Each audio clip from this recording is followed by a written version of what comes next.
I recently acquired a Daihatsu Cuore from 2003. I think in most parts of the world it is known as a Daihatsu Mira. It's a little fun car, which is surprisingly quick despite its small 1-liter engine with only 56 horsepower. Thanks to the low weight, it's really agile and fun around corners. But I want to make it a bit more fun and add a sporty air filter to it, so I can hear that 3-cylinder engine roar. Now, I want to do this with minimal modifications. I want to keep most of the original intake intact. To do that, I will remove half of the airbox together with the intake pipe. Then I want to design an adapter that can be easily and quickly installed.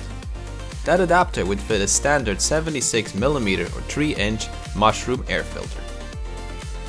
I designed it with ease of printing in mind, so we have a few parts now that will fit together nicely to form the second half of the airbox. Next, I printed everything in PETG filament on my Prusa Mk3 and Mk4.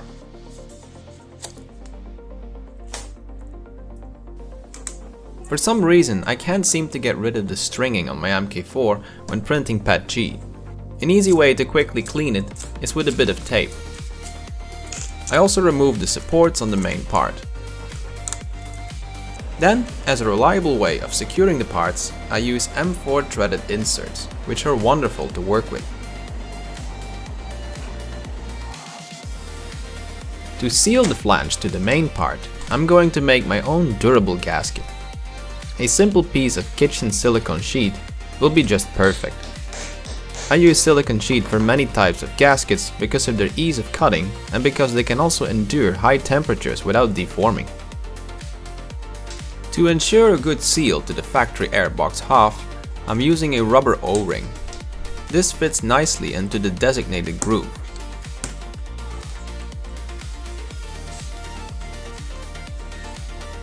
The hinges are simply pressed in to a tight fit.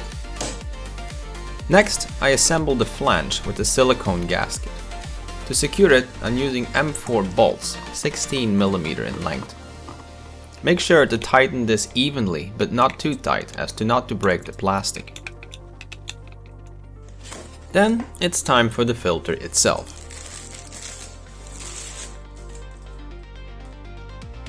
The filter simply slides onto the flange.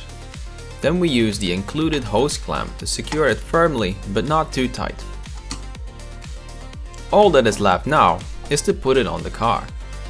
As you see here, the part fits perfectly onto the stock airbox. He reuses the same clips to secure it in place. Time to install it in the Daihatsu.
Well, it sounds great actually. It makes the little 1-liter engine feel bigger than it actually is. Also, what I did notice is that the throttle response did improve a bit. Now, a few notes with this project. You can find all the STL files and parts list below in the description. The parts are printed in PETG, which has a heat deflection temperature of around 70 degrees Celsius or 158 degrees Fahrenheit.